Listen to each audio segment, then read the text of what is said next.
reacción fue muy rápida, una reacción muy determinada desde el punto de vista de ajustar lo que teníamos que ajustar. ¿Qué hicimos nosotros? Primero, montamos un comité de crisis desde el punto de vista del COVID-19, de la pandemia. El comité de crisis sigue operando hoy en día. Montamos un comité de crisis desde el área financiera y operacional para hacer los ajustes, y eso nos permitió que el programa, en primer término, enfocado siempre en cuidar la salud, la vida de nuestros colaboradores, de sus familias, pues como primera prioridad, hacer ajustes importantes desde el punto de vista de protocolos de bioseguridad. Pensemos que primero es una crisis que no tiene precedentes, es una crisis que la gente no previó, la gente no vio venir. Rápidamente en marzo nos vemos enfrentados a esta realidad y pues llevamos ya un poco menos de 6 meses, pero ya llevamos en este sentido un periodo de adaptación. Entonces, primer tema, salud, fundamental, y podemos hablar de eso en más detalle. Si nosotros tomamos la capacidad de refinación del país entre Barranca Bermeja y Cartagena, unos 370, 380 mil barriles todos los días. Esa es la carga que normalmente traíamos en la refinería. Y la carga, o sea, la cantidad de crudo que le entramos a la refinería se convierte después en productos valiosos, gasolina, diésel, jet, petroquímicos. La mayoría son esos productos. Y, por ejemplo, la demanda de jet cayó 90%. O sea, en la mitad de esa crisis tan brava en el segundo trimestre, estábamos vendiendo únicamente el 10% del volumen de jet. Hasta hoy, 1 de septiembre, se está reactivando una parte del sector de la aviación. Nosotros habíamos hecho el presupuesto de este año con $57 el barril. Y en su momento uno decía, es una cifra relativamente conservadora. ¿Qué hicimos? Y esto es parte del proceso de reacción y de ajuste. Cuando vimos la caída de los precios, y usted lo decía, el Brent cayó y estuvo entre 15 y $20.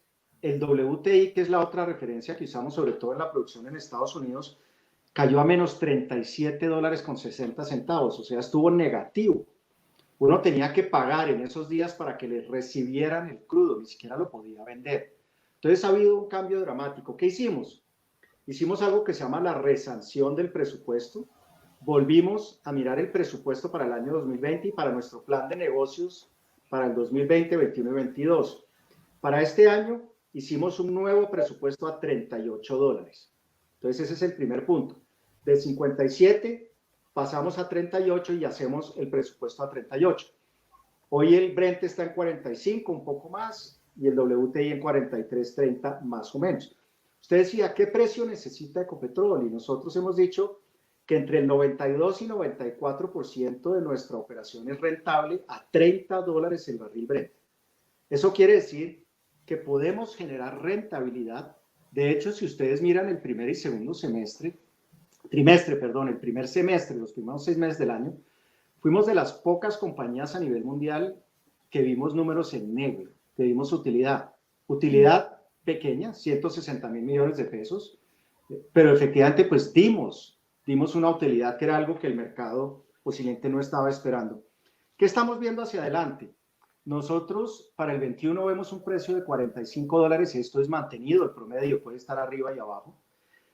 Para el 22 un precio de $50 Brent, y eso nos permite hacer estos planes para el mediano y para el largo plazo. Entonces, la buena noticia, el precio se ha mantenido relativamente estable. Lo primero es decirles que esa operación va muy bien, en varios sentidos. Primero, esa operación empezó a darnos producción en noviembre del año pasado. El negocio se cerró en noviembre del año pasado, formalmente, y de noviembre del año pasado a junio de este año. Fíjense que son un poco más, menos de 9 meses, ¿no? Menos de 9 meses. Logramos en junio una producción de 18.000 barriles. 18.000 barriles en menos de un año. Eso pues demuestra las ventajas de estar en una cuenca que es de las más prolíficas de los Estados Unidos y del mundo, y donde este tipo de actividades, los no convencionales que se denominan de ciclo corto, le permiten a uno hacer inversiones y ver los resultados muy rápidamente. Entonces tenemos producción de 18.000 barriles. Segundo, si uno rankeara el Permian para Ecopetrol dentro de sus campos de producción, o sea, cuál es el que produce más. Y ahí tenemos Rubiales, Chichimene, Castilla, y rankeamos todos, si los ponemos uno al lado del otro, el Permian para nosotros estaría entre los 10 campos de mayor producción en Ecopetrol, en menos de un año. O sea, rápidamente nos ha podido dar esos resultados. Segundo punto, el área donde estamos en el Permian requiere como punto de equilibrio un precio de $35 el barril WTI. Hoy el precio está en $43 y esperamos que se mantenga más o menos en ese orden de magnitud. ¿Eso qué quiere decir? Que nos permitirá tener inversiones rentables. Es un área que permite a la compañía tener muchas reservas. Nosotros vemos un potencial de 500 millones de barriles de reservas en el Permian, parte de Ecopetrol, que se demorará pues los años que hagamos las inversiones. No más el año pasado ya pudimos entrar en los libros de Ecopetrol 164 millones de barriles. Y el último punto, Laura, es un campo que requiere para su producción entre 7 y $10 el barril. Es de los campos, está entre los 5 campos más económicos de operar para Ecopetrol. La decisión de no hacer los no convencionales es tan trascendental como la decisión de hacer los no convencionales. Si nosotros hoy no tuviéramos autosuficiencia desde el punto de vista de energía, la energía eléctrica que consume el país se genera en el país, el gas que consume el país se genera en el país, se produce en el país, los combustibles se producen en el país en su mayoría.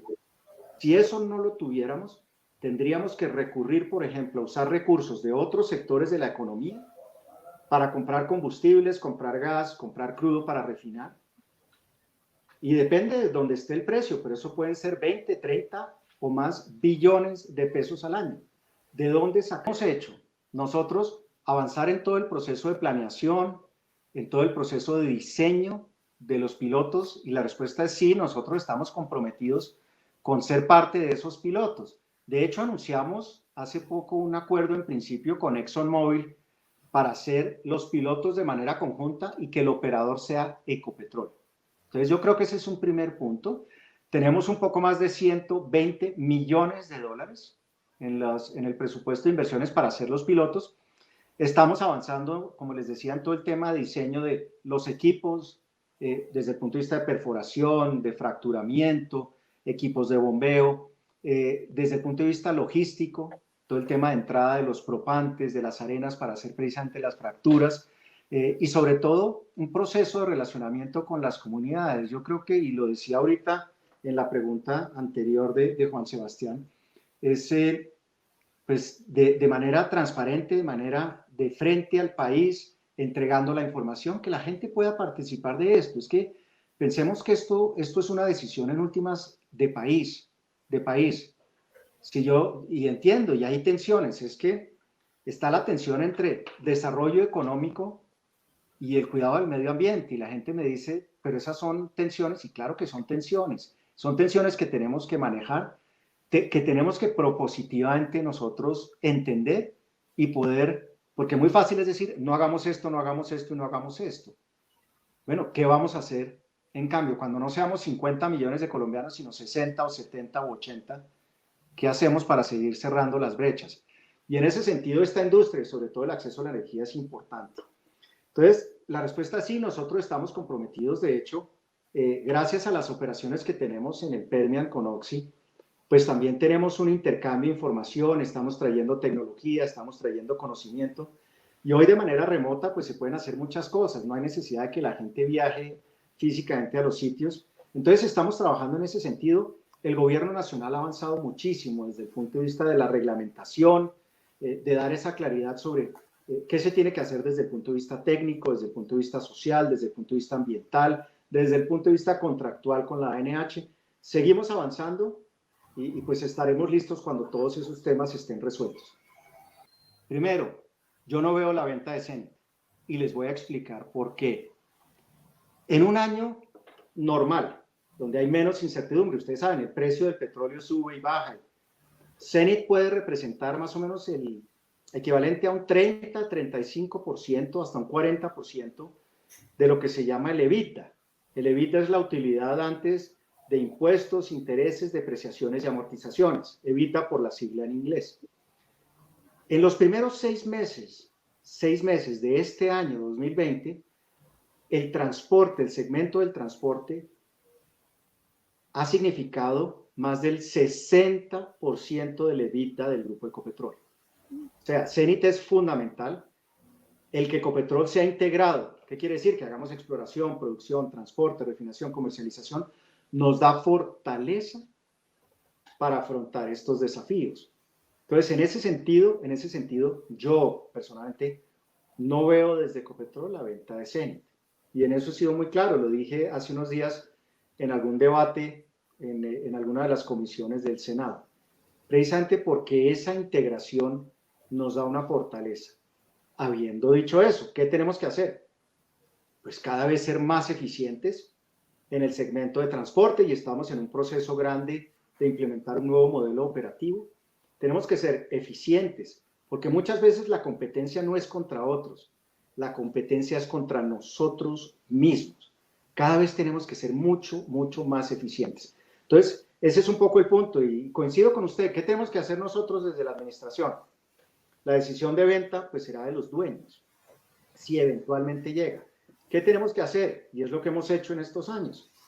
Hacer un manejo responsable, eficiente, ético y sobre todo, pues ahí están los resultados, poder mostrar a través de los resultados que esa gestión se está viendo reflejada en resultados que en últimas le permiten a estos 270,000 accionistas estar en las épocas en las que la compañía está mejor y también pues agradecerles porque los accionistas están con Ecopetrol en las épocas en que las cosas no están confiable, es un combustible económico, relativamente económico, y es un combustible que ambientalmente tiene muchísimos beneficios. Hoy en día, más de 30 millones de colombianos utilizaron el gas para el desayuno, para el baño, en las industrias, o sea, definitivamente el gas ha tenido, digamos, un nivel de entrada dentro de la canasta energética que lo hace absolutamente relevante. Y también la otra noticia, y lo decíamos, es que Colombia, el gas que consume, lo produce con algunas excepciones, las importaciones de LNG que se hacen a través de Cartagena. Desde el punto de vista de Ecopetrol, el gas es absolutamente estratégico. Hoy el gas para nosotros puede ser entre el 17 y 18% de nuestra producción, si lo cogiéramos como barriles equivalentes. Nosotros somos alrededor del 60% de la producción de gas en el país. O sea, somos muy relevantes y queremos estar mucho más presentes de ayudar a 50,000 familias, 50,000 familias en este momento de COVID, de pandemia, para que tengan un ingreso solidario, de aportes a los sistemas de salud del Meta, de aportes con industrias, con emprendedores, en todos los municipios, no solo en Puerto López, en Puerto Gaitán, en Acacías, en fin. Entonces el compromiso sigue ahí y como le decía, pues lo que esperamos es que el agente liquidador sea exitoso en su gestión que está haciendo con Bioenergy, pero legalmente hoy Ecopetrol no tiene vínculo con la sociedad Bioenergy.